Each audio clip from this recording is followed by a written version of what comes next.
Je pense qu'aujourd'hui, la rue Le Pic, elle est devenue mythique et bientôt incontournable. Je ne sais pas si on y viendra tous les ans, on en reparlera, mais en tout cas, c'est devenu quelque chose qu'on va connaître, qui reviendra. C'était l'exception des JO. Grâce au Tour, ça va devenir un passage peut-être pas obligatoire, mais régulier, je pense. C'était magnifique. On a eu le maillot jaune qui fait la course sur la dernière étape, ça n'arrive d'habitude jamais.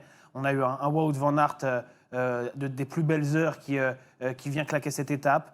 On a eu des Français qui étaient là, Julien Philippe en tête dans le premier passage.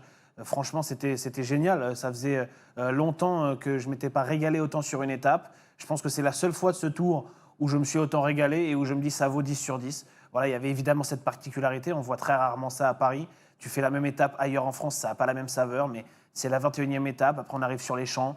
Il y a tout, en fait. On ne s'y attendait pas dans le scénario. Je veux dire, on se dit, moi, je me disais, à partir du moment où Tadej Pogacar la veut, il l'aura. Il l'a voulu, il ne l'a pas eu. Donc, ça donne encore un truc en plus à ce scénario. Et aujourd'hui, je ne sais pas à quelle fréquence on aura Montmartre, mais on aura de nouveau Montmartre. C'est impossible, après ce qu'on a eu aujourd'hui, après la folie dans la rue Le Pic, la bagarre Van Aert-Pogacar, et l'imagination, l'hypothèse d'avoir un jour en plus Van Der Poel, Evenepoel, peut-être des Français là-dedans, peut-être des changements au classement général, parce qu'aujourd'hui on a gelé les temps, mais il y a des années où ça pourrait être différent. C'est impossible qu'on n'y revienne pas. Après les JO, on ne savait pas si le Tour allait franchir le pas. Le Tour l'a fait, et là on est certain que ce sera le cas de nouveau.